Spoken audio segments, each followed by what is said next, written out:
تو اب آ جائیے وہ سورۃ النساء کی آیت نمبر 119 جو میں نے کہا تھا کہ میں انشاءاللہ اس پہ ڈیٹیل کے ساتھ آج گفتگو کروں گا، جو اس میں شیطان نے یہ بات کہی تھی فَلَا يُغَيِّرُنَّ خَلْقَ اللَّهِ، میں ضرور ان کو ابھاروں گا اس بات پر کہ اللہ کی بنائی ہوئی تخلیق کو بگاڑیں گے، ٹیمپر کریں گے۔ اس کانٹیکسٹ میں کچھ ضروری چیزیں میں بیان کرنا ضروری سمجھتا ہوں۔ قرآن پاک اب بے شک بند کر لیجئے کیونکہ اسی آیت کے اوپر اب ڈیٹیل کے ساتھ گفتگو ہونی ہے۔ اگر ہماری گفتگو بھی وہی عام ہو کہ قرآن پاک پڑھا اور چند ایک چیزیں بیان کر کے تو اٹھ کے تو فائدہ نہیں۔ آج کے ایشوز کو ایڈریس کرنا بہت ضروری ہے۔ تو یہ آیت کہ شیطان حکم دے گا اس بات کا کہ یہ اللہ کی بنائی ہوئی تخلیق کو بگاڑ دیں، اس کو اگر تعویل خاص کے اعتبار سے دیکھا جائے گا کہ کون سی چیزیں ہیں جن کے بگاڑنے کا شیطان حکم دے گا، ان میں ٹاپ آف دا لسٹ چیز یہی جو پہلے بیان ہو چکی ان سے پچھلی آیات میں کہ اللہ کے علاوہ کسی اور ہستی کے نام پر جانور چھوڑنا، غیر اللہ کے لیے قربانی کرنا، جبکہ یہ جانور اور یہ قربانیاں تو اللہ نے اس لیے پیدا کی تھی، ان کی خلقت کا مقصد تو یہ تھا کہ ان کو اللہ کے نام پر قربان کیا جائے، نہ کہ بتوں کے نام کے اوپر یا کسی اور بزرگ کے اصالہ ثواب کے لیے۔ اس کو ہم شرک کے درجے میں تو نہیں سمجھتے، اس کو ہم جو ہے وہ بدعت کے درجے میں سمجھیں گے، لیکن بہرحال وہ بھی بہت کبھی بات ہے۔ اور باقی ڈیٹیل انشاءاللہ سورۃ الانعام کے اندر آ جائے گی کہ غیر اللہ کے نام پر جو جانور چھوڑتے ہیں اس حوالے سے۔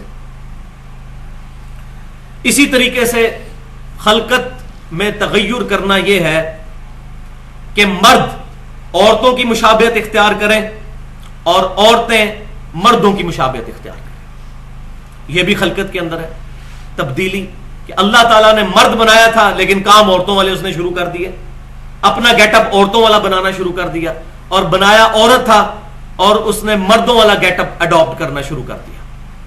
تو تعویل عام کے اعتبار سے اس کی پھر ڈیٹیل میں جب جانا شروع کریں گے تو کافی ساری چیزیں ڈسکس ہو سکتی ہیں، اور اس میں جو چابی ہے وہ حدیث ہے جو صحیح بخاری اور صحیح مسلم کی متفق علیہ حدیث ہے کہ اللہ اور اس کے رسول صلی اللہ علیہ وسلم نے لعنت فرمائی ہے ان مردوں پر جو عورتوں کی مشابہت اختیار کرتے ہیں اور ان عورتوں پر جو مردوں کی مشابہت اختیار کرتی ہیں، والعیاذ باللہ تعالی۔ یہ ہے اصل بنیاد۔ کوئی بھی مرد اگر عورتوں والا گیٹ اپ اڈاپٹ کرے گا، چاہے اپنے لباس کے اندر اڈاپٹ کرے، اپنے بالوں کے اعتبار سے، کسی بھی اعتبار سے عورتوں والا اگر گیٹ اپ اڈاپٹ کرے گا تو اللہ اور اس کے رسول صلی اللہ علیہ وسلم کی لعنت کا مستحق ہوگا، والعیاذ باللہ تعالی۔ اب اس میں اس ڈیٹیل میں نہیں پڑھوں گا جو آج کل سائنٹیفک چیزیں سامنے آئی ہیں، کلوننگ کا مسئلہ ہے، اسی طریقے سے میوٹیشن کا مسئلہ ہے، لیکن ایک چیز میں ضرور ایڈریس کروں گا، یہ سارے مسئلے ابھی اجتہادی ہیں، ان کے اوپر دونوں طرف رائے جا سکتی ہے، لیکن ایک چیز جس کو ہم کہتے ہیں گرافٹنگ، پیوند کاری کرنا، یہ بھی اللہ کی تخلیق کو بدلنا ہے، لیکن اس کی اجازت آپ صلی اللہ علیہ وسلم نے دی ہے۔ وہ صحیح مسلم کے اندر کتاب الفضائل چیپٹر کے اندر اوپر تلے 3 احادیث موجود ہیں، اور اس پر بات باندھا گیا ہے کہ نبی صلی اللہ علیہ وسلم کی اطاعت کن امور کے اندر واجب ہے اور کن میں آپ صلی اللہ علیہ وسلم نے اپنی امت کو اجازت دے دی ہے۔ وہ تعبیر نحل والا واقعہ ہے بڑا مشہور، ان تینوں روایتوں کا خلاصہ میں بیان کر دیتا ہوں کہ آپ صلی اللہ علیہ وسلم جب مدینہ شریف ہجرت کر کے آئے تو دیکھا کہ لوگ جو ہے وہ پیوند کاری کرتے ہیں درختوں کی اچھی فصل حاصل کرنے کے لیے، خصوصاً کھجور کے درخت کی۔ تو آپ صلی اللہ علیہ وسلم نے ان سے بیان فرمایا کہ اگر تم ایسا نہ کرو تو کیا ہے، بہتر تو یہی ہے کہ تم ایسا نہ کرو جو درختوں کی پیوند کاری کرتے ہو۔ تو وہ رک گئے اس بات سے۔ پھر آپ صلی اللہ علیہ وسلم دوبارہ وہاں سے گزرے تو پوچھا کہ بتاؤ کہ تمہارے اس پھل کا کیا بنا جو پیوند کاری کے بغیر کیا تھا؟ تو انہوں نے کہا یا رسول اللہ صلی اللہ علیہ وسلم اس سال پھل تھوڑا لگا ہے پیوند کاری نہ کرنے کی وجہ سے۔ تو آپ صلی اللہ علیہ وسلم نے فرمایا کہ اگر تمہیں کسی بات میں تجربے سے یہ بات پتہ چل گئی ہے کہ یہ فائدہ مند ہے تو اس کو اختیار کرو، میں بھی ایک انسان ہوں, جو بات میں تمہیں اللہ کے ریفرنس سے کروں اس کو تو تم اسی طریقے سے ایکسپٹ کر لو, باقی جو میری ذاتی رائے ہو تمہارے دنیاوی معاملات کے اندر تو وہ تم پر ماننا واجب نہیں ہے. انتم اعلم بامور دنیاکم, تم دنیا کے کاموں کو بہتر سمجھتے ہو. اللہ کا شکر ہے امام مسلم پر کروڑوں رحمتیں ہوں کہ یہ حدیث انہوں نے نقل کر دی اور اس کو گستاخی نہیں سمجھا نبی صلی اللہ علیہ وسلم کی, کیونکہ آپ نے خود ارشاد فرمایا. تو اس سے یہ بات پتہ چلی کہ آپ صلی اللہ علیہ وسلم نے دنیاوی معاملات کے اندر سوائے ان چیزوں کے جن کو دین کے حصے کے طور پر پریزنٹ کیا ان کو چھوڑ کر باقی معاملات کے اندر آپ صلی اللہ علیہ وسلم نے فرمایا انتم اعلم بامور دنیاکم, تم اپنے دنیا کے کاموں کو بہتر سمجھتے ہو. نہیں تو کوئی شخص ہم سے گلہ کر سکتا تھا آپ صلی اللہ علیہ وسلم نے ایٹم بم بنانے کا طریقہ نہیں بتایا ہمیں, تو آپ صلی اللہ علیہ وسلم کو اللہ تعالیٰ نے سکھایا بھی نہیں ہے. آپ صلی اللہ علیہ وسلم تو یہ ہدایت سکھانے کے لیے آئے تھے, یہ آپ کا ٹاپک تھا, یہ چیز آپ سکھانے کے لیے آئے تھے, اور وہ الحمدللہ پوری انسانیت کو آپ صلی اللہ علیہ وسلم نے تعلیم فرمایا. اس میں آپ صلی اللہ علیہ وسلم کی کوئی تنقیص نہیں ہے. تو اب آ جائیں اسی حدیث کی طرف جو صحیح بخاری اور مسلم کی متفق علیہ حدیث ہے کہ ان مردوں پر لعنت جو عورتوں کی مشابہت اختیار کرتے ہیں, اور ان عورتوں پر لعنت جو مردوں کی مشابہت اختیار کرتی ہیں.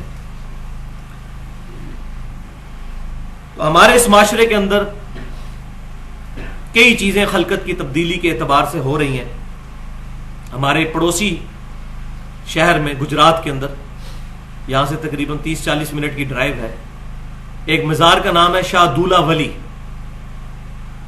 اور یہاں وہ ان کی وہ چوئیاں بھی آتی ہیں جو کہتے ہیں شاہ دولہ ولی کی چوئیاں, یہ ان کے چھوٹے چھوٹے منہ ہوتے ہیں, ان کے خلاف پورے پورے کالم اخباروں میں لکھے گئے ہیں کہ وہاں چھوٹے چھوٹے بچوں کو وہ لوہے کے خول پہنا دیتے ہیں, پھر ان کے چہرے جو ہے نا وہ ان کا سر جو ہے وہ باقی جسم سے چھوٹا رہ جاتا ہے اور چوہے کی طرح شکل بن جاتی ہے ان کی, اور اس کو وہ کرامت بزرگوں کی بتاتے ہیں, حالانکہ اس کو ٹیمپر کیا ہوا انہوں نے, اللہ کی خلقت کو بدلتے ہیں. اور ہمارے اس معاشرے کے اندر ہو رہا ہے اور کوئی اس کو روکنے والا نہیں. علل اعلان خلاف شرع کام ہو رہے ہیں, اور نہ گورنمنٹ کے کانوں پر جوں تک رینگتی ہے, اور نہ ہی بیچارے علماء کا طبقہ اتنا مضبوط ہے کہ ان کو بائی فورس روک سکے. اسی طریقے سے جاپان کے اندر میں نیشنل جغرافک پہ دیکھ رہا تھا کہ وہاں پر چھوٹے پاؤں جو ہیں یہ خوبصورتی کی نشانی سمجھے جاتے ہیں, تو عورتوں کو وہ بچپن سے ہی لوہے کی جوتیاں پہناتے ہیں. 20-25 سال کی عورتیں ہو جاتی ہیں اور ان کے پاؤں کا سائز 3 سے 4 انچ سے زیادہ نہیں ہوتا, اتنا ہی ہوتا ہے بس, کیونکہ لوہے کی جوتیاں پہنا کے وہ پاؤں پھر بڑھتے ہی نہیں ہیں, ادھر ہی وہ اکٹھے ہو جاتے ہیں ان کے پاؤں. یہ بھی خلقت کی تبدیلی. اور اسی طریقے سے آج کل جو لوگوں کو جوانی کا شوق چڑھا ہوا ہے, پلاسٹک سرجری کرواتے ہیں, یہ بھی خلقت کو تبدیل کر رہا ہے. اگر کسی شخص کے ساتھ کوئی میڈیکل ایشو ہو جائے, کوئی کسی بندے کے ساتھ ایسا معاملہ ہو گیا کہ ایکسیڈنٹ میں اس کی کوئی چہرے کی کھال یا کسی اور جگہ کی کھال جل گئی ہے یا آپریشن, تو وہ اس کے لیے پلاسٹک سرجری کروانا یہ الگ بات ہے. لیکن ایک بندہ بوڑھا ہو چکا ہے اور وہ چاہتا ہے میں اب جوان نظر آؤں تو اپنی پلاسٹک سرجری کروا لے, تو یہ اللہ کی بنائی ہوئی خلقت کو بدل رہا ہے. اس چیز کی اسلام میں اجازت نہیں ہے. اس کی مزید ڈیٹیل میں جاتے ہوئے جامع ترمذی کی حدیث ہے کہ آپ صلی اللہ علیہ وسلم نے ارشاد فرمایا کہ اللہ تعالیٰ نے میری امت کے مردوں کے لیے ریشم اور سونے کو حرام کر دیا ہے, اور میری امت کی عورتوں کے لیے ریشم اور سونے کو حلال کر دیا. اب یہ بھی گیٹ اپ میں تبدیلی ہے کہ اگر مرد کانوں میں بالیاں پہننا شروع کر دے سونے کی, یا ہاتھ میں انگوٹیاں, بالی تو ویسے ہی نہیں پہن سکتے, انگوٹھی بھی چاندی کی پہن سکتے ہیں, سونے کی بنائے. یا میں یہ بات بتا دوں کہ وہ چند احادیث جن کی بنیاد پر شیخ البانی رحمۃ اللہ علیہ کو غلطی لگی کہ انہوں نے عورتوں کے لیے بھی سونا پہننے کو حرام قرار دے دیا, ان کے نزدیک عورتیں بھی سونا نہیں پہن سکتی, تو وہ تمام احادیث اسماء و رجال کی روح سے ضعیف ہے. صحیح حدیث یہ جامع ترمذی کی میں نے بیان کر دی, اس کو امام ترمذی نے بھی حسن صحیح کہا ہے. صحیح بخاری اور مسلم کی متفق علیہ حدیث ہے کہ آپ صلی اللہ علیہ وسلم نے جب چندے کی اپیل کی تو عورتوں نے اپنے کانوں کی بالیاں بھی اتار کر دے دی سیدنا بلال رضی اللہ تعالیٰ عنہ کو. تو اس سے یہ بات پتہ چل گئی کہ عورتیں کانوں میں بالیاں پہنتی تھی کانوں کو چھدوا کر, تو کانوں کا چھدوانا عورتوں کے لیے, یہ خلقت کو بدلنا نہیں ہے. مرد کریں گے تو یہ حرام ہو جائے گا, عورتوں کے لیے اجازت ہے. اسی طریقے سے صحیح بخاری اور مسلم کی متفق علیہ حدیث ہے کہ آپ صلی اللہ علیہ وسلم کے سر کے بال مبارک کانوں کی لو تک تھے, یہاں تک, زلفیں آپ صلی اللہ علیہ وسلم کی یہاں تک تھی. بعض روایات میں آیا کہ آدھے کان تک، بعض ہے پورے کانوں تک. اور جامعہ ترمذی کے اندر اور سنن ابی داؤد کے اندر یہاں تک موجود ہے کہ آپ صلی اللہ علیہ وسلم کے سر کے بال مبارک بعض اوقات کانوں کی لو سے بھی نیچے چلے جاتے تھے لیکن کندھوں سے اوپر رہتے تھے. یہاں تک، بس یہاں تک مرد بال رکھ سکتا ہے. یہ عورتوں کی مشابہت نہیں ہوگی. جیسے ہی کندھے سے نیچے بال جائیں گے مرد کے تو عورتوں کی مشابہت شروع ہو جائے گی. ابھی آپ دیکھ لیں ہمارے کئی یہاں مزارات کے اوپر ایسے ایسے بیٹھے ہوئے لوگ، اتنی لمبی لمبی انہوں نے لٹیں رکھی ہوئی ہوتی ہیں اور کئی منتیں مانی ہوئی ہوتی ہیں، بچوں کو اتنی لمبی لمبی لٹیں رکھوا دیتے ہیں. یہ تمام چیزیں حرام ہیں. بلکہ جو منت کتاب و سنت کے خلاف مانی گئی ہے اس کا نہ پورا کرنا واجب ہے. پورا کرنا نہیں، نہ پورا کرنا واجب ہے. یہاں میں کریٹیکل حدیث بتا دوں جو شاید ہمارے لیے نہیں ہو. صحیح مسلم کے اندر کتاب الحیض چیپٹر کے اندر انٹرنیشنل نمبرنگ کے مطابق 728 نمبر حدیث ہے. نمبر میں نے اس لیے بتا دیا کہ یہ مسئلہ بہت کریٹیکل تھا کہ سیدنا ابو سلمہ بن عبد الرحمن رضی اللہ تعالیٰ عنہ، وہ سیدہ عائشہ رضی اللہ تعالیٰ عنہا کے رضائی بھائی تھے، یعنی دودھ پیا ہوا تھا دونوں نے ایک عورت کا، محرم تھے. وہ بیان کرتے ہیں کہ امہات المومنین رضی اللہ عنہن نے نبی صلی اللہ علیہ وسلم کی وفات کے بعد اپنے بال کاٹ لیے تھے اور ان کے بال شولڈر تک تھے، یہاں تک، شولڈر سے جسٹ نیچے. کیونکہ لمبے بال عورت کی زینت ہے. چونکہ امہات المومنین کے لیے اب زینت کرنا بین ہو گیا تھا کیونکہ وہ کسی اور مرد سے شادی نہیں کر سکتی، امت کی مائیں ہیں. تو انہوں نے حضور صلی اللہ علیہ وسلم کی وفات کے بعد اپنے بال چھوٹے کروا لیے تھے کہ اب ہم کس کے لیے زینت کریں. تو اس سے یہ بات پتہ چلی کہ اگر مرد کی اجازت ہو تو عورت اپنے بال چھوٹے کروا سکتی ہے لیکن شولڈر سے جسٹ نیچے تک. اس سے اوپر کرے گی تو مردوں کی مشابہت ہوگی. شولڈر سے نیچے رہنے چاہیے تو عورت بال کٹوا سکتی ہے، اس کی اجازت موجود ہے.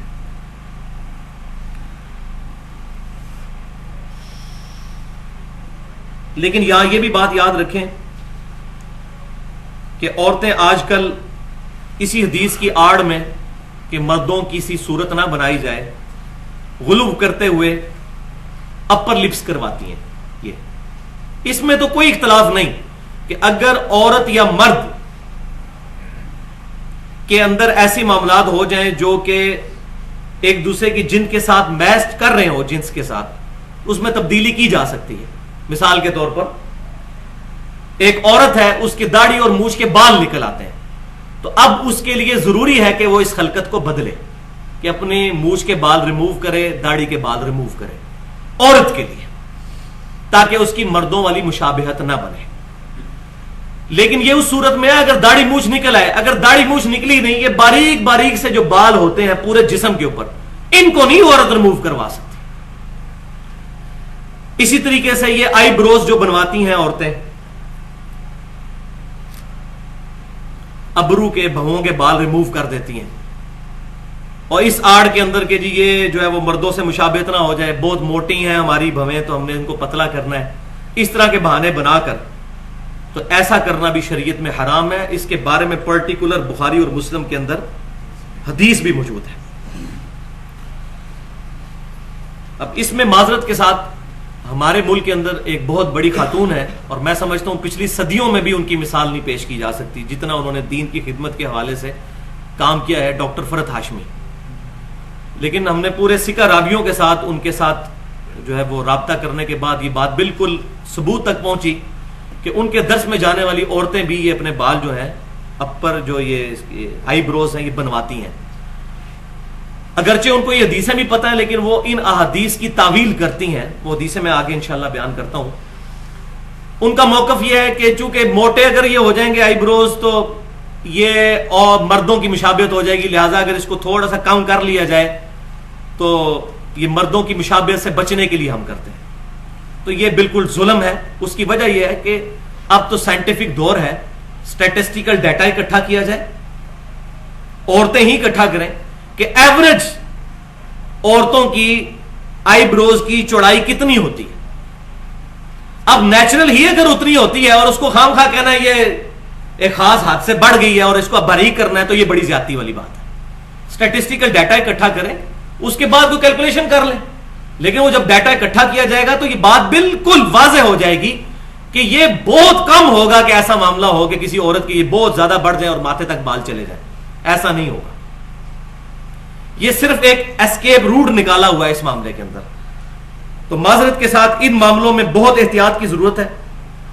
اور یہ ہے وہ کڑوی گولی جو صحیح بخاری اور مسلم کی متفق علیہ حدیث ہے کہ عبداللہ بن مسعود رضی اللہ تعالی عنہ نے فرمایا کہ لعنت ہے ان عورتوں پر جو گدواتی ہیں، نمبر 1، جو اپنے چہرے کے بال نوچتی ہیں، نمبر 2، اور نمبر 3، جو عورتیں خوبصورتی کے لیے اللہ کی خلقت کو بدلتی ہیں اور اپنے دانتوں کے درمیان گیپ بنواتی ہیں. اب اس میں الفاظ ہے عبداللہ بن مسعود رضی اللہ تعالیٰ عنہ کہ لعنت ہے اللہ اور اس کے رسول صلی اللہ علیہ وسلم کی جو عورتیں یہ 3 کام کرتی ہیں. گدوانا یہ ہوتا ہے کہ جسم کے اوپر نشان بنوانا. جس طرح یہاں بھی کبھی یہ سرکس وغیرہ لگتی تھی تو مرد بھی اپنے یہ ہاتھ پہ یہ نام لکھواتے ہوتے ہیں یہاں پر. ہاں جی. تو گدوانا آج کل بھی یہ جو فٹ بالرز ہیں یہ کام کرتے ہیں. اسی طریقے سے افریقہ کے اندر جو لوگ ہیں وہاں پر عورتیں اور مردوں کے اندر یہ رواج ہے اپنے جسم پہ نشان بنوانے کا. تو اس پر لعنت فرمائے گی. چہرے کے بال نوچنے والی عورتوں پر اور دانتوں کے درمیان خلا پیدا کرنے والی عورتوں پر جو خوبصورت بننے کے لیے اللہ کی خلقت کو بدلتی ہیں. یہ الفاظ ہے اس حدیث کے اندر صحیح بخاری اور مسلم کی. اچھا، یہ حدیث جب انہوں نے بیان کی تو ایک عورت تھی جس کا نام تھا ام یعقوب. ان تک یہ بات پہنچی تو وہ عبداللہ بن مسعود رضی اللہ تعالیٰ عنہ کو ملنے کے لیے آئیں اور پوچھا کہ آپ جو ہے وہ اس طرح لعنت فرماتے ہیں عورتوں پر، اس طرح کی عورتوں پر. تو انہوں نے کہا ہاں، میں کیوں نہ ان پر لعنت کروں جن پر اللہ کے نبی صلی اللہ علیہ وسلم نے لعنت کی اور جن پر قرآن کے اندر لعنت کی گئی. اب وہ کوئی عورت پاکستانی تو نہیں تھی، کم از کم وہ تابعیہ تو ہوگی، ہو سکتا ہے صحابیہ ہو. وہ کہنے لگی کہ میں نے پورا قرآن 2 گتوں کے درمیان جو ہے پڑھ لیا ہے، مجھے تو نہیں پتا کہ قرآن پاک میں کہاں یہ لکھا ہوا ہے کہ ان چیزوں کے اوپر اللہ تعالیٰ نے لعنت فرمائی ہے. تو عبداللہ بن مسعود رضی اللہ تعالیٰ عنہ نے فرمایا کہ اگر تو نے قرآن غور سے پڑھا ہوتا تو تجھے مل جاتا. کیا تو نے یہ سورۃ الحشر کی آیت نمبر 7 نہیں پڑھی؟ بسم اللہ الرحمن الرحیم، وما آتاکم الرسول فخذوہ وما نہاکم عنہ فانتہوا. جو کچھ رسول اللہ صلی اللہ علیہ وسلم تمہیں دے اسے لے لو، اور جس چیز سے آپ صلی اللہ علیہ وسلم منع فرما دے اس سے رک جاؤ. تم نے یہ نہیں پڑھا؟ تو اللہ کے رسول صلی اللہ علیہ وسلم نے ان عورتوں پر لعنت فرمائی ہے تو اللہ ہی نے لعنت فرمائی نا، کتاب اللہ میں ہی لعنت ہوئی نا. تو اس نے آگے سے پھر ایک اور بات کر دی. عورت تھی سمجھدار، وہ کہنے لگی کہ آپ کی بیوی یہ سارے کام کرتی ہے، ہم نے تو یہ سنا ہے. تو عبداللہ بن مسعود رضی اللہ تعالیٰ عنہ نے فرمایا کہ جاؤ گھر میں جاؤ، میری بیوی کو دیکھو. تو وہ عورت اندر گئی، اس نے عبداللہ بن مسعود رضی اللہ تعالیٰ عنہ کی بیوی کو دیکھا، پھر واپسی پہ شرمندہ ہو کے باہر نکلی اور کہنے لگی کہ عبداللہ آپ کی بیوی یہ کام نہیں کرتی. تو انہوں نے آگے سے ارشاد فرمایا کہ اگر میری بیوی یہ کام کرتی ہوتی پھر میرے ساتھ رہتی بھی نہ ہوتی. وہ اس طرح کی بیوی میں نے نہیں رکھنی تھی. اللہ اکبر. یہ صحابہ اکرام علیہم رضوان کی شان ہو سکتی ہے، اس میں کوئی شک نہیں. اب یہاں یہ بات بھی یاد رکھیں کہ صحیح بخاری اور صحیح مسلم کی متفق علیہ حدیث ہے کہ نبی صلی اللہ علیہ وسلم نے قضا کرنے سے منع فرمایا ہے. قاف زا عین. قضا کہتے ہیں سر کے کچھ بال ریموو کر دینا اور کچھ باقی رکھنا، جیسا یہ فٹ بالرز کرتے ہیں. اور یہ افریقہ کے اندر بہت رواج ہے کہ پوری پوری لائنیں بنائی ہوتی ہیں بالوں کی، تھوڑے حصے کے مونڈ دیے، پھر کچھ حصے کے رکھ لیے، پھر مونڈ دیے، پھر کچھ رکھ لیے. اور یہاں پر بھی یہ پیالہ کٹ کروائی جاتی ہے جو یہ اسی کی فارم ہے قضا. لیکن اس میں مونڈنے کے الفاظ ہیں. اگر کسی شخص کی یہاں سے بال کم ہے اوپر سے زیادہ ہے وہ اس میں نہیں لائی کرے گا، جیسے بعض فنیٹک قسم کے مولوی ان پہ بھی فتویٰ لگا دیتے ہیں. یہ مونڈنے کے بارے میں ہے. اگر کسی کے یہاں سے بال ہلکے ہیں اوپر سے زیادہ ہیں اس پہ نہیں آئے گا، کیونکہ مونڈنے کے بارے میں ہے کہ مکمل طور پر یہاں پہ شیو کر دے پھر بال رکھے پھر شیو کر دے. تو آپ صلی اللہ علیہ وآلہ وسلم نے قضا کرنے سے منع فرمایا. تو نافع رحمۃ اللہ علیہ سے جب پوچھا گیا تو انہوں نے پھر بیان فرمایا قضا کرنا یہ ہے کہ کچھ حصے کے بال بالکل صاف کر دیے جائیں اور کچھ رکھے جائیں. اور اس کی ڈیٹیل بھی صحیح مسلم کے اندر موجود ہے کہ آپ صلی اللہ علیہ وسلم نے ایک بچے کو دیکھا جس کے سر کے کچھ بال ریموو کیے ہوئے تھے اور کچھ بال جو ہے اس کے وہ باقی تھے. تو آپ صلی اللہ علیہ وسلم نے فرمایا یا تو یہ پورے سر کے بال رکھ لے یا اس کی ساری ٹینڈ کر دو, مکمل طور پر حلق کر دو اس کا, لیکن یہ والا کام نہ کرو. تو آپ صلی اللہ علیہ وسلم نے قضا کرنے سے منع فرمایا ہے.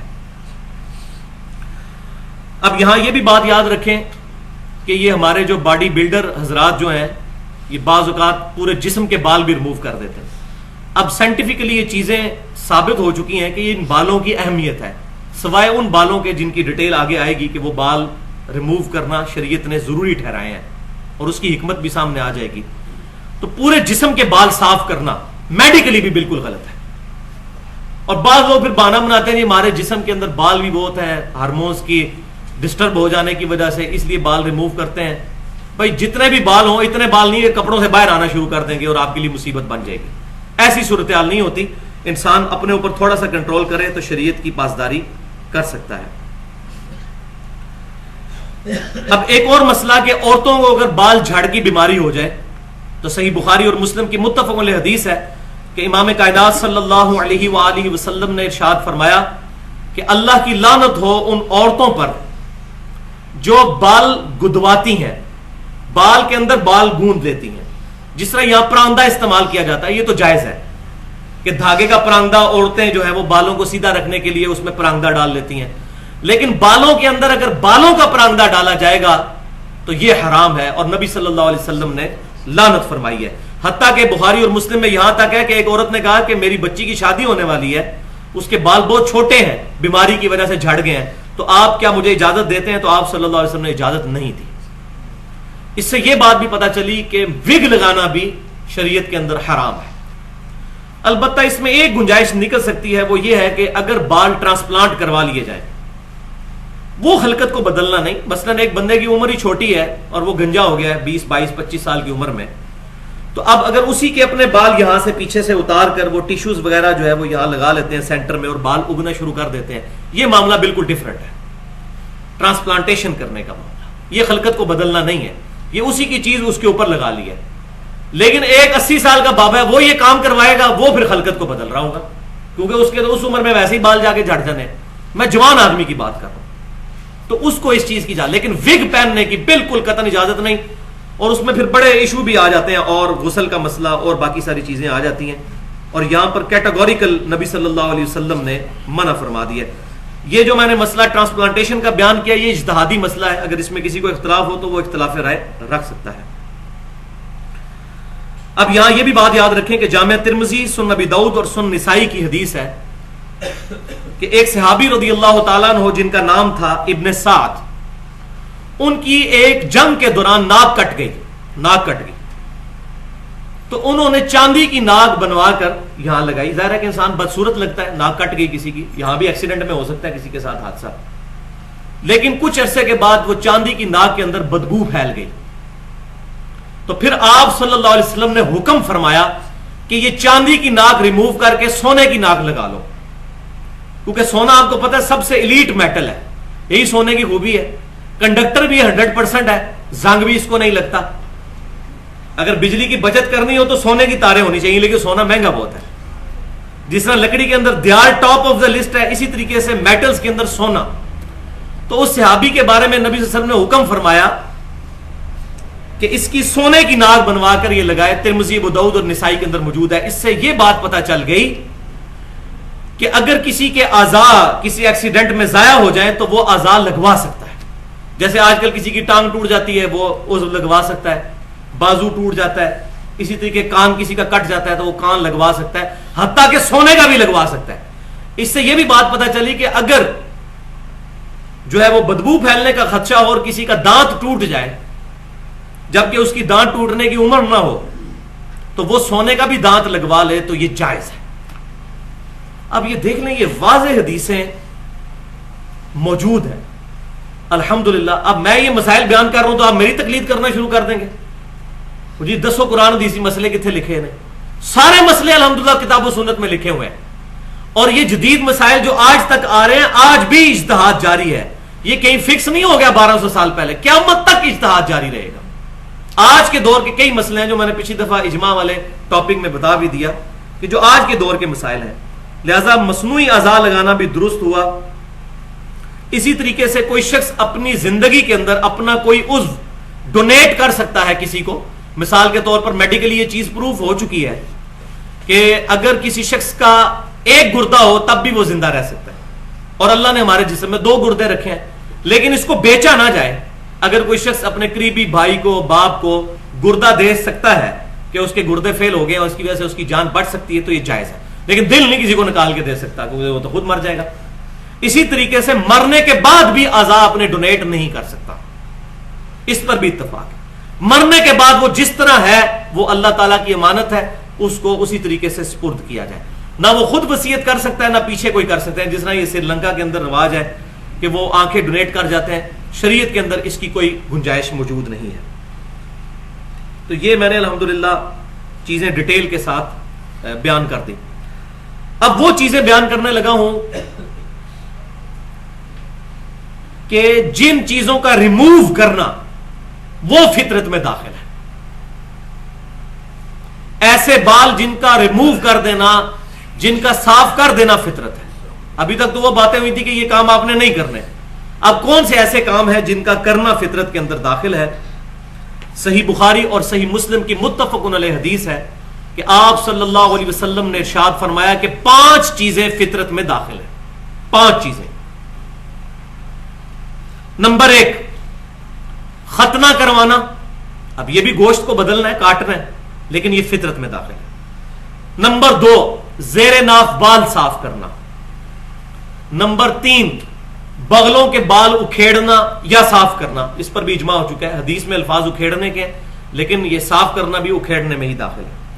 نمبر 4، ناخنوں کا کاٹنا، اور نمبر 5، مونچھوں کا کاٹنا۔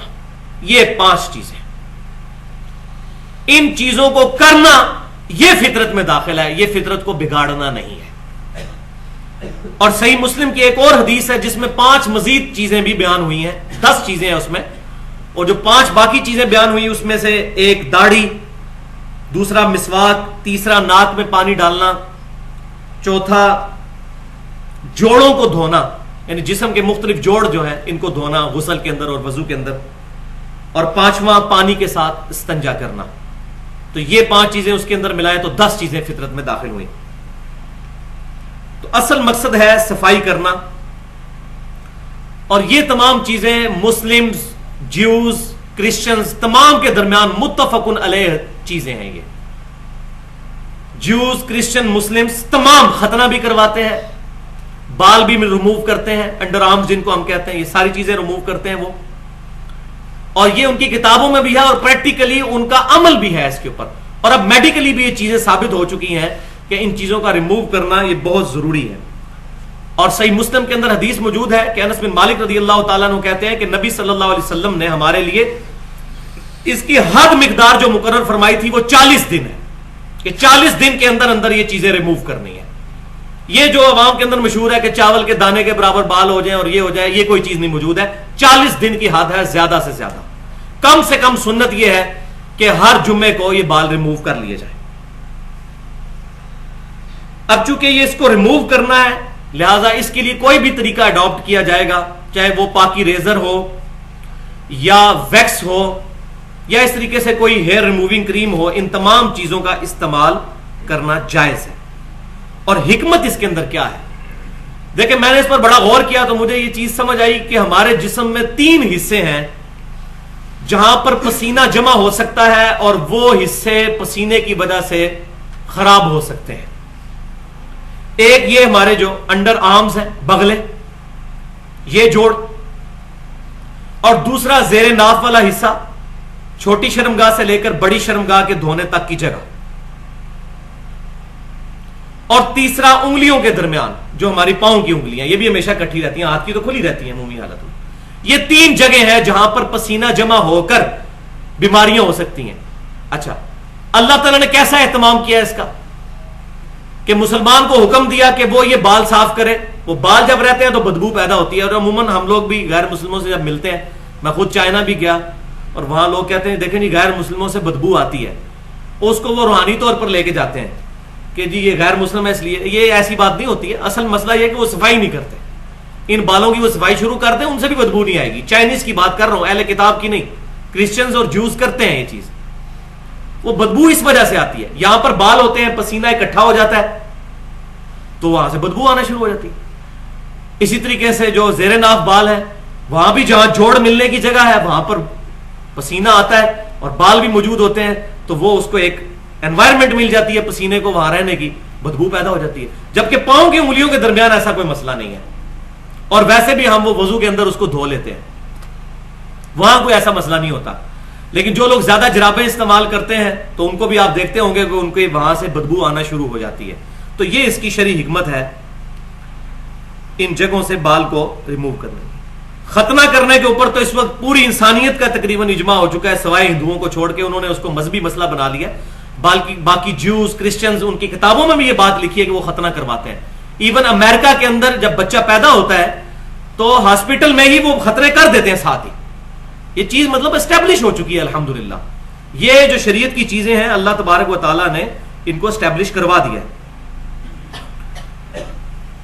اور صحیح مسلم کی حدیث ہے کتاب الطہارہ چیپٹر میں کہ نبی صلی اللہ علیہ وسلم نے فرمایا صفائی نصف ایمان ہے, آدھا ایمان صفائی ہے. اس میں روحانی صفائی بھی موجود ہے اور جسمانی بھی موجود ہے. دیکھیں ہماری عبادتیں ساری صفائی کے اوپر تو ڈیپینڈنٹ ہیں.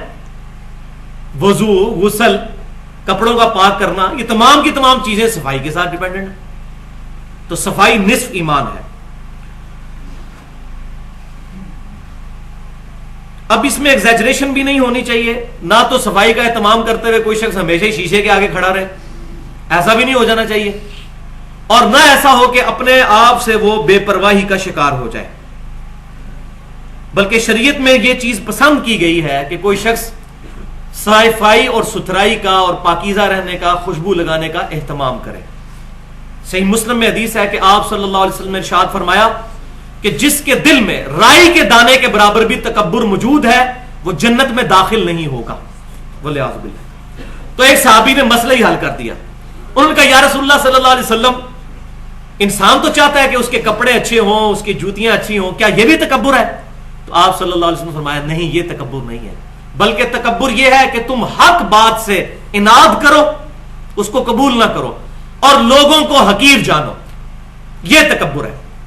اور پھر آپ صلی اللہ علیہ وسلم نے اس کے ساتھ یہ بات بھی ارشاد فرمائی ان اللہ جمیل ویحب الجمال, بے شک اللہ بھی خوبصورت ہے اور خوبصورتی کو پسند کرتا ہے. یہ ہمارے نبی کی تعلیمات ہو سکتی ہیں نا صلی اللہ علیہ وسلم. تو فرمایا کہ اللہ تعالیٰ پسند کرتا ہے خوبصورتی کو. تو تکبر کیا ہے؟ حق بات سے اناد کرنا. کسی کو قرآن اور حدیث کھول کے بتا دیا جائے اور وہ بات قبول نہ کرے. ایک بندے کو بتا دیا جائے بھائی صحیح بخاری اور مسلم میں نماز کا طریقہ یہ لکھا ہے, اور وہ آگے سے کہ اتنے بڑے بڑے بزرگ میرے پاگل ہیں, مولوی پاگل ہیں, حق بات سے اناد کر لے, وہ متکبر ہے. اصل میں وہ قرآن اور حدیث کے منہ میں اب اپنا لقمہ ڈالنا چاہتا ہے. اور اسی طریقے سے دوسرے مسلمانوں کو حقیر جاننا. جس طرح یہ ہمارے لوگ جو کلف کا سوٹ یا یہ خدر وغیرہ کا پہن کے باہر نکلتے ہیں, یہ جائز ہے, لیکن اس کی بنیاد پہ کسی عام مسلمان غریب آدمی کو تکبر کی نظر کے ساتھ دیکھنا یہ بہت بڑا ظلم ہے. اللہ تبارک و تعالی ہمیں ان چیزوں سے محفوظ فرمائے. اب دیکھیں آپ صلی اللہ علیہ وسلم کی سنن ابی داؤد کے اندر حدیث ہے. آپ صلی اللہ علیہ وسلم نے فرمایا جسے اللہ نے بال دیے ہیں اسے چاہیے کہ اپنے بالوں کو سنوار کر رکھے, سر کے بال بھی, داڑھی کے بال بھی.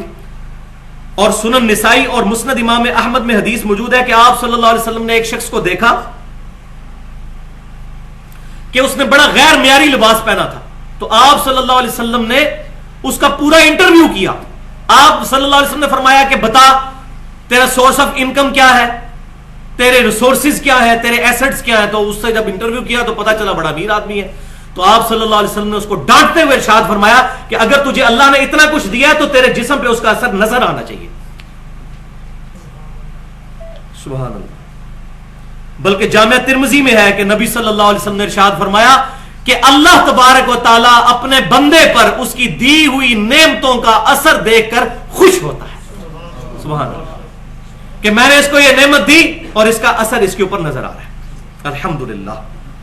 لیکن وہی بات یاد رکھنی ہے, فضول خرچی نہیں کرنی. اس کی آڑ کے اندر دوسری پینڈولم کی ایکسٹریم پہ نہیں چلے جانا. اور 10 کمانڈمنٹس یاد رکھنی ہے، جس میں وہ تیسری کمانڈ ہے سورہ بنی اسرائیل میں آیت نمبر 17 سے 39 کے دوران، آیت نمبر 25 اور 26 کے اندر، کہ فضول خرچی مت کرو، فضول خرچی کرنے والے شیطانوں کے بھائی ہیں. تو فضول خرچی اور اپنے اوپر نعمتوں کا اظہار، اس میں فرق ہے. ایک بیلنس ہونا چاہیے، ایک آپٹیمل راستہ اس میں اختیار کرنا چاہیے. اب نبی صلی اللہ علیہ وسلم کی بھی کچھ باتیں ہو جائیں اس معاملے میں.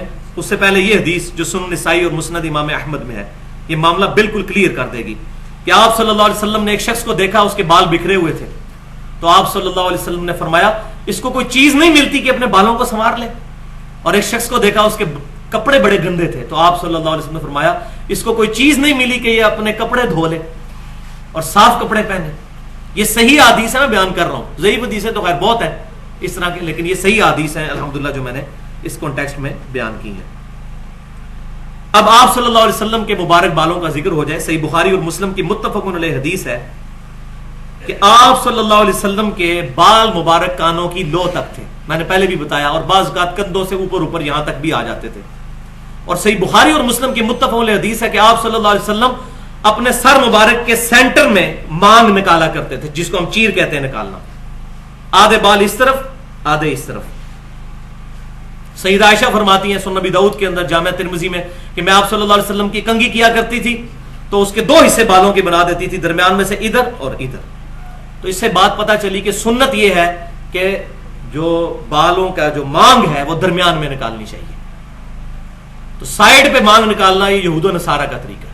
اور وہ سنن نبی داؤد کی حدیث بھی یاد رکھیں کہ جو شخص جس قوم سے مشابہت اختیار کرے گا قیامت والے دن اس کے اندر شمار کیا جائے گا. یہ نہیں ہے کہ وہ یہودی عیسائی ہو جائے گا، مراد یہ کہ شرمندگی والا کام ہے کہ وہ ماننے والا تو ہو نبی صلی اللہ علیہ وسلم کا اور یہود و نصارہ کے طریقے پر ہو.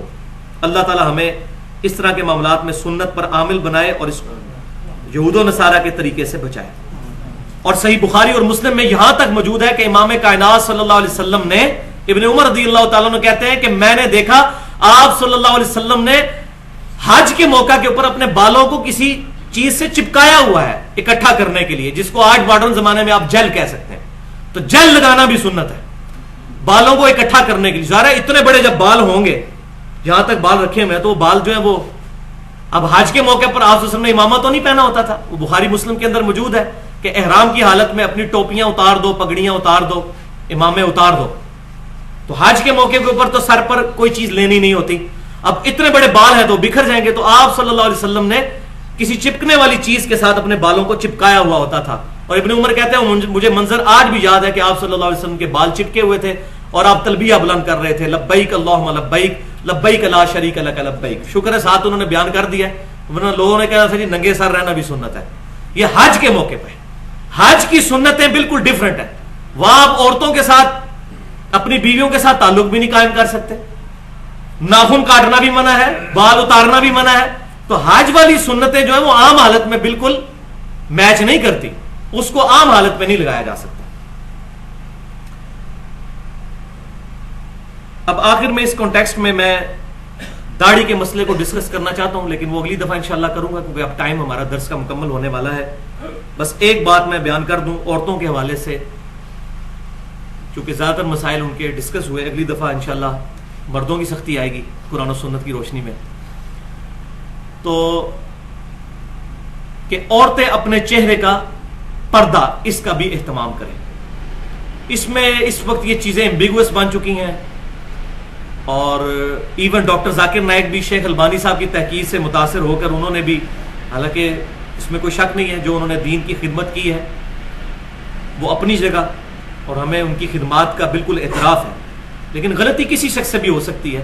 اللہ کے نبی صلی اللہ علیہ وسلم کے بعد کوئی شخص معصوم نہیں ہے، تو ان کا احترام اپنی جگہ، ان کی عزت اپنی جگہ، ان کی اسلام کے لیے جو خدمات ہیں وہ اپنی جگہ. لیکن یہ جو معاملہ انہوں نے کھولا ہے شیخ البانی کی اس تحقیق سے متاثر ہو کر کہ عورت اپنے چہرے کا نقاب نہ بھی کرے باقی جسم کو چھپا لے تو یہ جائز ہے، تو بھائیو ایسا نہیں ہے.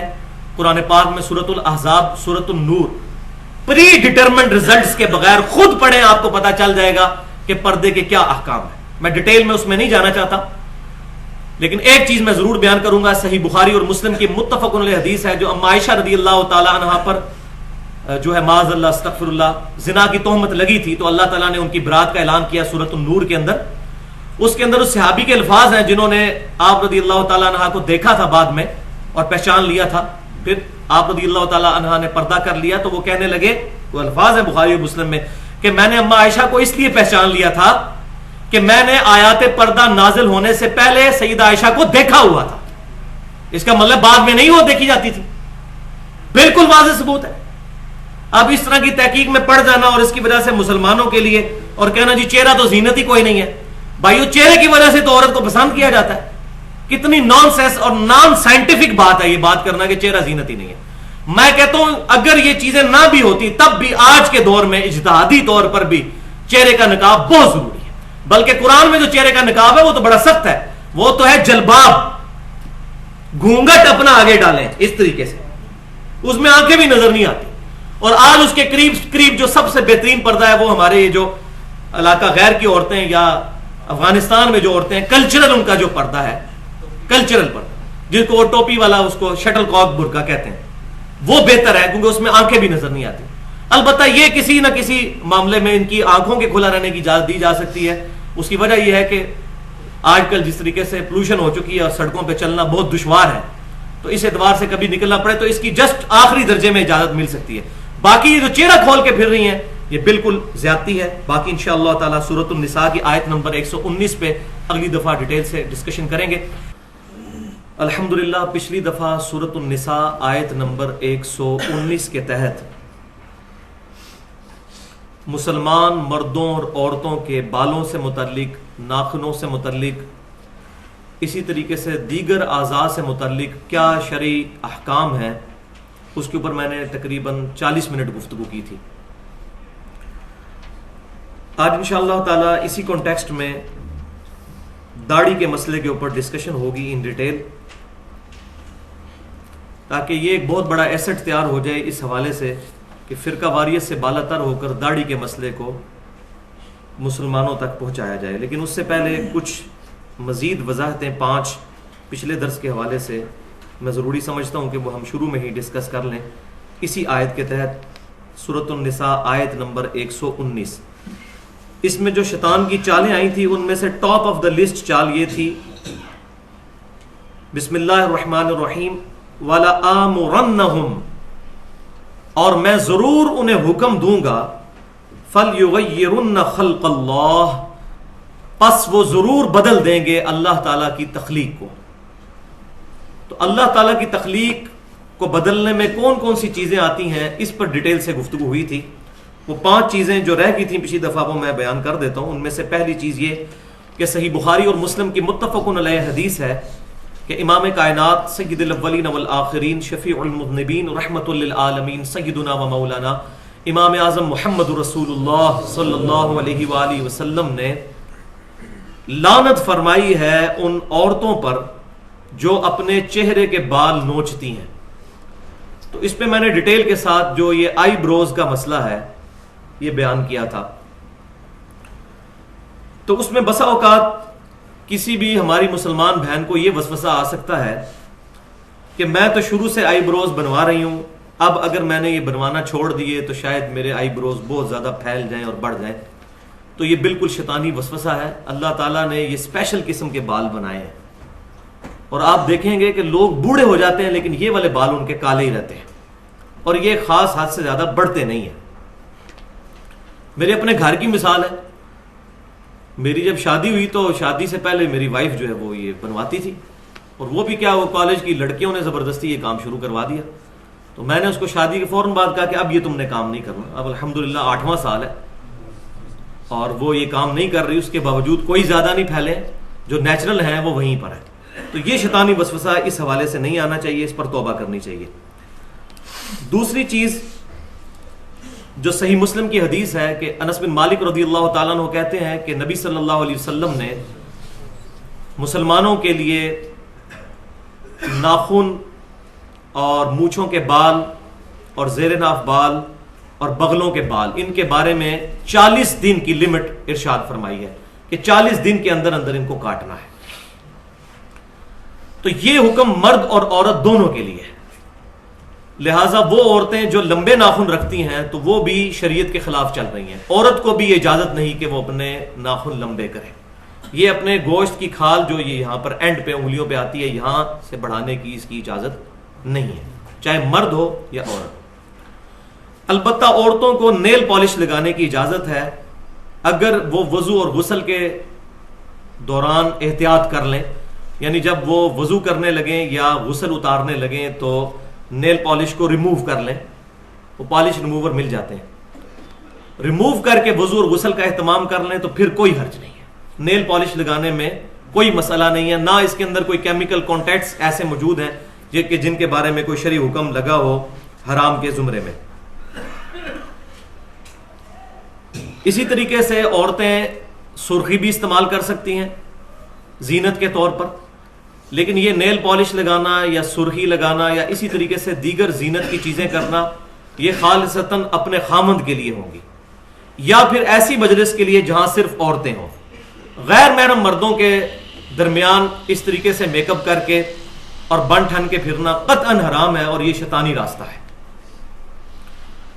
عورتوں کے لیے ایک زیادہ آسانی اس معاملے میں یہ بھی ہو سکتی ہے کہ ان کے جو مہینے میں ایک دفعہ مخصوص ایام آتے ہیں پیریڈز 7-8 دن کے لیے، اس دوران وہ خوب اپنا شوق پورا کر سکتی ہیں نیل پالش لگا کے، کیونکہ اس دوران انہوں نے نہ تو وضو کا ہے مسئلہ نہ غسل کا مسئلہ. اس کے علاوہ بھی اگر لگائیں تو وضو اور غسل کے معاملے میں ان کو احتیاط کرنا ضروری ہوگی. تیسری وضاحت کہ میں نے بیان کیا تھا، صحیح بخاری اور مسلم کی متفق علیہ حدیث ہے کہ نبی صلی اللہ علیہ وسلم نے لعنت فرمائی ہے ان عورتوں پر جو خوبصورت دکھنے کے لیے اپنے دانتوں کے درمیان خلا بنواتی ہیں. نیچرلی خلا نہیں ہے لیکن وہ جان بوجھ کر گھسوا کے خلا بنواتی ہیں. تو یہ تو حرام ہے، لیکن اگر کسی مرد یا عورت کے دانت ٹیڑھے ہوں تو یہ میڈیکل ایشو ہے، تو وہ تار لگوا کر جو یہ ڈینٹسٹ کے پاس جاتے ہیں اپنے دانت سیدھے کروا لیتے ہیں تو یہ کروانا جائز ہے، کیونکہ وہ ان کی خلقت پہلے ہی بگڑی ہوئی ہے، ان کو اپنی اصلی جگہ پر لے کر آنا یہ میڈیکل ایشو ہے، یہ بالکل جائز ہے. اس طرح جس طرح کہ پلاسٹک سرجری کروانا اگر کسی شخص کی ایکسیڈنٹ کے دوران کھال وغیرہ جل گئی ہے اس کے لیے، ویسے جوان بننے کے لیے جس طرح مائیکل جیکسن نے کروائی ہوئی تھی یہ حرام ہے. تو یہ ایشو بھی اس میں کلیئر ہو گیا. اسی طریقے سے اگر کسی کی ناک کی ہڈی بڑی ہوئی ہو اور سانس لینے میں پرابلم ہو تو وہ بھی ناک کی ہڈی کٹوا سکتا ہے، یہ بھی میڈیکل ایشو ہے، یہ خلقت کو بگاڑنے میں نہیں آئے گی. اسی طریقے سے اینک استعمال کرنا یا آنکھوں میں لینز لگانا اپنی نظر کو درست کرنے کے لیے تو یہ جائز ہے. البتہ یہ آج کل جو یہ فیشن چل نکلا ہے کہ عورتوں نے مختلف کلرز کے لینزز رکھے ہوئے ہوتے ہیں اور اس کے ذریعے اپنی آنکھوں کو بھی خراب کرتی ہیں، تو یہ خام خواہ جو ہے فضول خرچی اور اسراف کے زمرے میں آئے گا. چوتھی وضاحت وہ ہے جو پلکوں کے بال سے متعلق، یہ جو ان پہ بھی بعض عورتیں جو ہیں وہ آئی لیشز استعمال کرتی ہیں اپنی پلکوں کو لمبا دکھانے کے لیے، دھوکہ دینے کے لیے دوسرے معنوں میں، اور اس کو فیشن کا نام دیا جاتا ہے. تو اس کو کرنے کی بالکل اجازت نہیں ہے. البتہ اگر مسکارا وغیرہ لگا لیا جائے یا آنکھوں میں سرما لگا لیا جائے تو سرما لگانا تو بالکل سنت ہے اور یہ جائز ہے. اور اگر کوئی عورت اپنے خاوند کے لیے یہ زینت کرے گی تو انشاءاللہ اس کو ثواب بھی ملے گا، کیونکہ خاوند کی خوشنودی میں عورت کے لیے اللہ کی خوشنودی شامل ہے. اور پانچویں وضاحت یہ ہے کہ بالوں کو رنگنا، وہ میں نے پچھلی دفعہ اس لیے ایڈریس نہیں کیا تھا کہ وہ آج انشاءاللہ داڑھی کو رنگنے کے بارے میں جو گفتگو ہوگی اس پہ کور ہو جائے گا، لیکن میں یہاں پر ضمناً 2 حدیثیں ضرور بیان کر دوں بالوں کو رنگنے کے اعتبار سے. وہ یہ ہے کہ صحیح مسلم میں حدیث ہے کہ جابر بن عبداللہ رضی اللہ تعالی عنہما کہتے ہیں کہ فتح مکہ کے موقع پر سیدنا ابی قحافہ رضی اللہ تعالیٰ عنہ جو سیدنا ابوبکر صدیق رضی اللہ تعالیٰ عنہ کے والد تھے، ان کو نبی صلی اللہ علیہ وسلم کی خدمت میں جب پیش کیا گیا تو ان کی داڑھی اور سر کے بال سفید تھے، بالکل چمکدار سفید. تو نبی صلی اللہ علیہ وسلم نے حکم فرمایا کہ اپنے بالوں کو رنگ سے بدلو، سفید نہ رہنے دو لیکن سیاہ کلر استعمال نہ کرنا. یہ صحیح مسلم کے الفاظ ہیں. تو سیاہ رنگ سے بالوں کو رنگنا، چاہے وہ مہندی کے ذریعے یا کسی کلر کے ذریعے ہو، سیاہ کلر نہ مرد استعمال کرے نہ عورتیں۔ البتہ اس کے علاوہ تمام کلرز استعمال کرنے کی اجازت ہے۔ سرخ رنگ نبی صلی اللہ علیہ وسلم کی سنت ہے، مہندی رنگ، زرد رنگ استعمال کر سکتے ہیں، ڈارک براؤن کلر استعمال کر سکتے ہیں، گرے کلر استعمال کر سکتے ہیں، کالا رنگ نہیں استعمال کر سکتے۔ اور اس میں خطرناک ترین وہ روایت ہے جو سنن نبی داؤد کے اندر موجود ہے کہ نبی صلی اللہ علیہ وسلم نے فرمایا کہ آخری زمانے میں ایسے لوگ پیدا ہوں گے جو کبوتروں کے سینے کی طرح، جس طرح کبوتر کے جو سینے ہوتے ہیں یہ پوٹے، وہ ایسے کبوتر جو وائٹ کلر کے ہوتے ہیں اور یہاں پر ان کے کالے داغ ہوتے ہیں بالوں میں، چتکبرے قسم کے، تو وہ کبوتروں کے سینوں کی طرح اپنے بالوں کو کالا کریں گے۔ ایسے لوگ قیامت والے دن جنت کی خوشبو بھی نہیں پا سکیں گے، والعیاذ باللہ۔ اور معذرت کے ساتھ اس کی سب سے بڑی مثال ہمارے مولوی ہیں۔ یہ ہے ہی پرٹیکولر آج کل کے مولویوں کے بارے میں کہ انہوں نے کالی سیاہ داڑھی کی ہوتی ہے اور یہ سینے پہ یہی بال آتے ہیں، سر کے بال تو اس میں نہیں آتے، اور یہ زیادہ مسئلہ جو ہے یہ مولویوں کے ساتھ ہے، الا ماشاء اللہ جو سمجھدار لوگ ہیں کہ وہ اپنی داڑیاں خوب کالی سیاہ کرتے ہیں۔ تو داڑھی کو ڈارک براؤن کرنا جائز ہے، مہندی کے ذریعے بھی، کلر کے ذریعے بھی، گرے کلر کرنا جائز ہے، لیکن کالا رنگ پیورلی یہ کرنا حرام ہے اور اس کی سختی سے ممانعت ہے۔ اسی طریقے سے اس حدیث کی روشنی میں یہ بھی بات پتہ چلی کہ داڑھی اور سر کے بالوں کو رنگنا یہ اللہ تعالیٰ کے محبوب صلی اللہ علیہ وسلم کے نزدیک پسندیدہ عمل ہے، تو رنگنا بہتر ہے۔ اگر کوئی نہیں رنگتا تو وہ جائز ہے، وہ آگے حدیثیں بھی آ جائیں گی، البتہ رنگنا جو ہے وہ افضل ہے۔ اور یہاں یہ مسئلہ بھی یاد رکھیں کہ سفید بالوں کو اکھاڑنا اپنی داڑھی میں سے یا سر میں سے یہ بھی حرام ہے۔ سنن نبی داؤد کے اندر حدیث موجود ہے کہ امام کائنات صلی اللہ علیہ وسلم نے سفید بال اکھیڑنے سے منع فرمایا ہے، رنگ بدل لیں اس کا لیکن اکھیڑ نہیں سکتے کہ چند ایک بال سفید آ گئے داڑھی کے یا سر کے تو خوبصورت دکھنے کے لیے انسان ان کو نکال دے۔ تو آپ صلی اللہ علیہ وسلم نے سفید بال اکھیڑنے سے منع فرمایا، اور ساتھ ہی فرمایا کہ سفید بال مسلمان کا نور ہے، اور جس کے بال اسلام کی حالت میں سفید ہوئے، یعنی اس نے اسلام میں زندگی گزاری پھر اس کے بال سفید ہونا شروع ہوئے، تو اللہ تبارک و تعالی ہر بال کے بدلے میں اس کو ایک نیکی عطا فرمائے گا، اس کا ایک گناہ معاف کر دے گا اور ایک درجہ بلند کر دے گا۔ دیکھ کتنی بڑی فضیلت ہے۔ تو سفید بال اکھاڑنے کی اجازت نہیں۔ اس کا یہ مطلب نہیں ہے کہ سفید بال اگر کوئی رنگ لے گا تو اب اس کے سفید نہیں رہے تو اس کو ثواب نہیں ملے گا، یہ معنی نہیں ہے اس کا۔ مراد یہ ہے کہ بالوں کو اکھاڑنا نہیں ہے، اگر کوئی سفید رکھتا ہے تب بھی ثواب ملے گا، یا سفید کو رنگ لیتا ہے تب بھی ثواب ملے گا۔ الحمدللہ یہ ایشو ہمارا کنکلوڈ ہوا۔